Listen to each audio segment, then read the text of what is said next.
Hey, good morning. Welcome to Psalms in Quarantine. Looks like we're gonna leave quarantine soon, and we'll have to find a new name for these videos, but let's start off by reading Psalm 58. Do you rulers speak justly? Do you judge people with equity? No. In your heart you devise injustice, and your hands mete out violence on the earth. Even from birth the wicked go astray, from the womb they are wayward, spreading lies. Their venom is like the venom of a snake, like that of a cobra that has stopped its ears, that will not heed the tune of the charmer, however skillful the enchanter may be. Break the teeth in their mouths, O God. Lord, tear out the fangs of those lions. Let them vanish like water that flows away when they draw the bow. Let their arrows fall short. May they be like a slug that melts away as it moves along, like a stillborn child that never sees the sun. Before your pots can feel the heat of the thorns, whether they be green or dry, the wicked will be swept away. The righteous will be glad when they are avenged, when they dip their feet in the blood of the wicked. Then people will say, surely the righteous still are rewarded. Surely there is a God who judges the earth. Wow, that is a pretty harsh psalm there. And as you guys know, and it's important to remember, these are statements of David's emotion. These are not God telling us how we should feel. The statement of how David feels and how he expresses himself to the Lord. And what's interesting, I just want to point out a few things here in the psalm.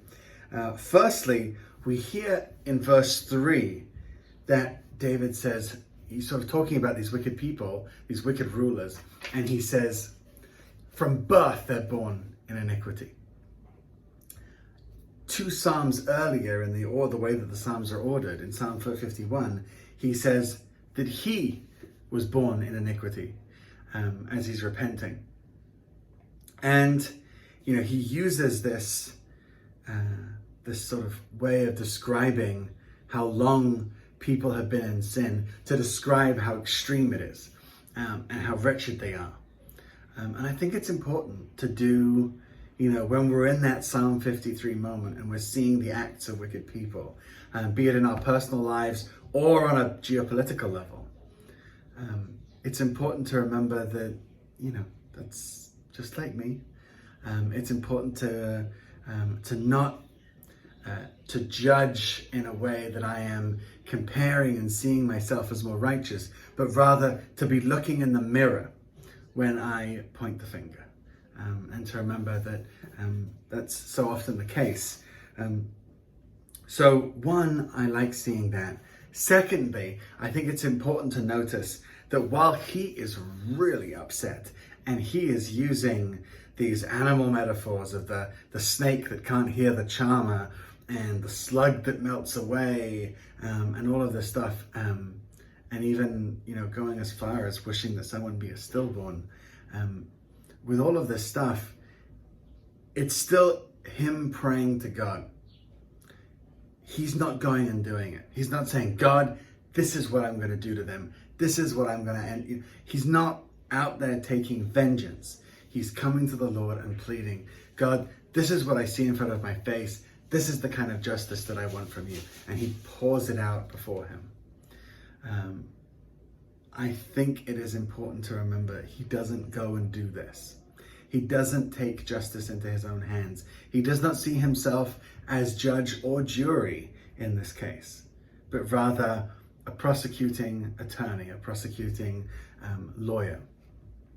And he puts the case before the judge and he says, that's what I see. That's the justice that needs to happen. And then gives it to God. And it's important because we don't always do that.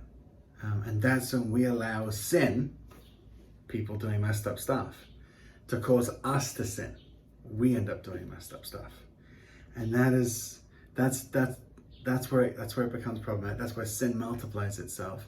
Instead of us coming and doing what David has done, and with all of his, fury, he keeps it under control and he gives to God his place and that is that of judge, and the one who makes those decisions, and who brings kings up and brings them down, and brings rulers up and brings them down. So as we go about today and we look at how our world here in Israel is changing, and how the situations around the world are either staying the same or changing, or at different speeds, going this way or that way, let's remember to trust the King. Let's pray that God give us wise rulers, and that God speak to those who are in command, to convict them or to turn their hearts in the direction he would have them go, that the Lord would give this world peace, and bring unity and reconciliation where there is at the moment, hatred and war. So God bless you guys. I hope you have a good day today on this Monday. Tomorrow's Tuesday. We have our Bible study on Tuesday, so it'd be great to see you there. 7 p.m. tomorrow, we'll have our epistle teaching. So God bless, guys.